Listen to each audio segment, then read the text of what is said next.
Welcome to Module 4, Crisis Management and Emergency Preparedness. I'm Patrizio. Today, we'll explore the essentials of preparing for and managing crises in the workplace.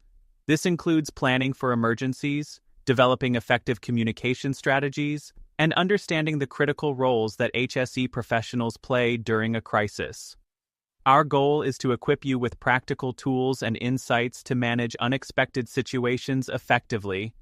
By the end of this lecture, you'll have a clear understanding of how to develop a robust crisis and emergency preparedness plan. You'll also learn key strategies for communicating during crises and understand the responsibilities of HSE professionals in these situations. We'll review case studies to see these strategies in action and analyze what worked well. Importance of crisis management and emergency preparedness. Why is crisis management so important? Crises and emergencies can occur at any time, and they can have devastating effects on safety, operations, and reputations if not handled properly.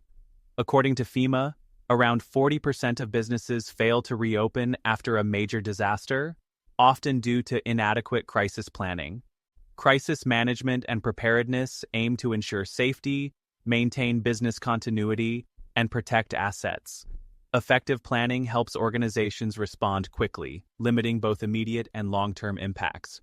Key elements of emergency and crisis planning. A comprehensive emergency preparedness plan is built on 5 key elements. 1. Risk assessment.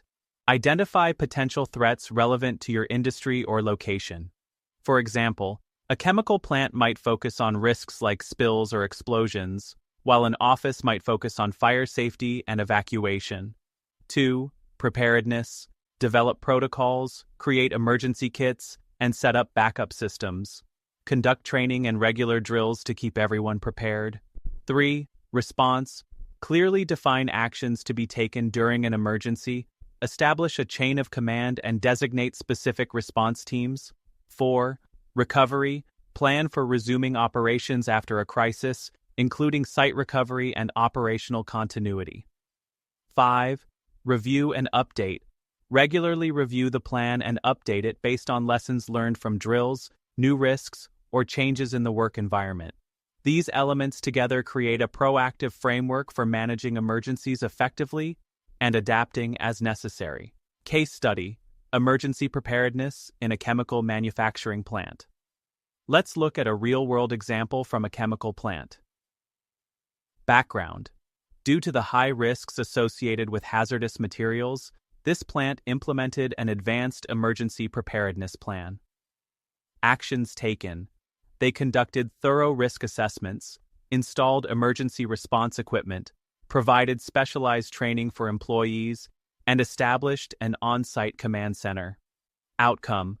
When a minor chemical spill occurred, their response time was 50% faster than expected, minimizing downtime and preventing escalation. Lessons learned. This case shows the value of regular drills and having a designated command center for efficient crisis response. This example illustrates that a well-prepared emergency plan with regular training can make a significant difference in handling real-life incidents. Developing an emergency preparedness plan. Now, let's discuss the steps involved in developing a robust emergency preparedness plan. 1. Identify potential hazards. Assess both internal risks, like equipment failures, and external risks, like natural disasters. This allows you to focus your efforts on the most probable threats. 2. Define roles and responsibilities. Assign clear roles within the organization, including who will lead response efforts, communicate with stakeholders, and coordinate logistics. 3. Resource allocation. Ensure necessary resources are available, such as medical kits, fire extinguishers, and backup power sources. 4. Evacuation and shelter plans. Identify safe assembly points and evacuation routes. In some cases, shelter-in-place plans may be necessary. 5. Training and drills. Conduct training for all employees and regular drills to practice evacuation, first aid, and emergency response. Following these steps helps ensure that your organization is well prepared and that employees know what to do in an emergency. Crisis communication strategies. During a crisis, clear communication is essential for safety, coordination, and maintaining trust. However, crisis communication can be challenging. Information overload, misinformation, and confusion can quickly escalate problems if not handled well. A Harvard Business Review study found that companies with crisis communication plans see 35% higher compliance from employees during emergencies. Effective communication strategies help maintain calm and keep everyone focused on their roles. Establishing a communication chain and protocol ahead of time ensures messages are timely, accurate, and coordinated. Best practices in crisis communication. Let's look at 5 best practices for effective communication during a crisis. 1. Early and accurate information. Provide timely information to prevent rumors and ensure everyone understands the situation. 2. Use multiple channels. Reach people through text alerts, emails, public address, PA, systems, or even social media if needed. 3. Centralize communication. Designate a crisis communication leader to ensure consistent messaging. 4. Use clear and simple language. Avoid technical jargon and use direct language to prevent misunderstandings. 5. Provide regular updates. Update stakeholders as the crisis develops and as new information becomes available. Consistent updates help maintain calm and clarity. Using these practices ensures that communication is accessible, understandable, and reliable, which is essential during high-stress situations. Case study: crisis communication. During Hurricane Sandy. During Hurricane Sandy in 2012, a large logistics company faced significant disruptions but managed to reduce downtime thanks to a well-prepared crisis communication strategy. Response: the company activated its crisis communication plan using multiple channels, email, text alerts, and employee hotline to update employees and clients. Outcome: by keeping employees informed and providing emergency contacts and clear instructions, they reduced downtime by 40% and returned to operation quickly. Lessons learned. Early communication, consistent updates, and using multiple channels were key to managing this large-scale crisis effectively. This example highlights how clear and timely communication can minimize confusion and support rapid recovery. Roles of HSE professionals in crisis management. HSE professionals have specific roles and responsibilities during a crisis, which are essential to effective management and response.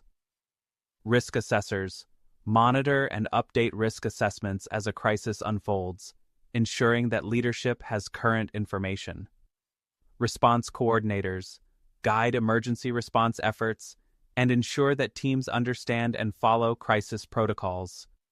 Liaison officers serve as points of contact with external agencies, such as fire departments or environmental regulators. Compliance monitors ensure that all response activities comply with safety regulations and internal protocols.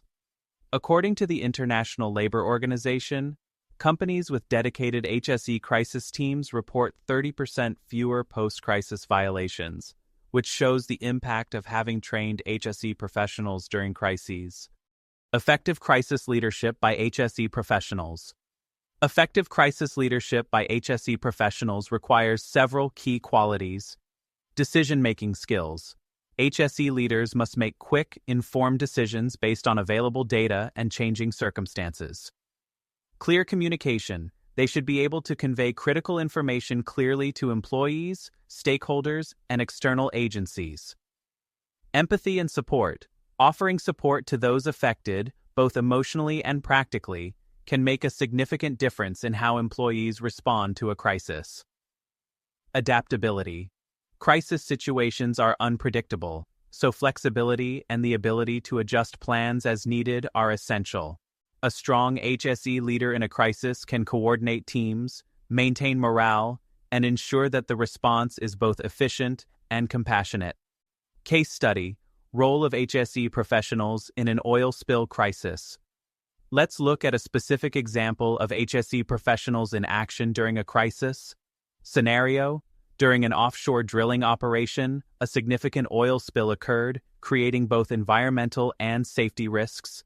Actions taken: the HSE team quickly assessed the situation, deployed containment measures, and coordinated with environmental agencies for cleanup. Communication: they used pre-established emergency protocols to inform employees, stakeholders, and regulators about ongoing containment efforts. Results: their proactive and coordinated response limited the environmental impact and reduced containment time by 30%. This case highlights the critical role HSE professionals play in guiding response teams and communicating effectively to manage crises with minimal damage. In summary, effective crisis management starts with comprehensive emergency planning that includes risk assessment, preparedness, response, and recovery. Communication during a crisis should be clear, consistent, and centralized to prevent confusion and maintain trust. Finally, HSE professionals play essential roles as risk assessors, response coordinators, and compliance monitors, ensuring that crisis responses are both effective and compliant with regulations. By focusing on these key areas, organizations can respond to crises more effectively and minimize their impact. Let's open the floor for questions and discussion. I'd love to hear any experiences you've had with crisis management or emergency preparedness in your own workplaces. What strategies have worked well, and what challenges have you encountered? Let's discuss how these principles could be applied in different industries and brainstorm any additional strategies that could enhance crisis management practices. Put your answer in the comments.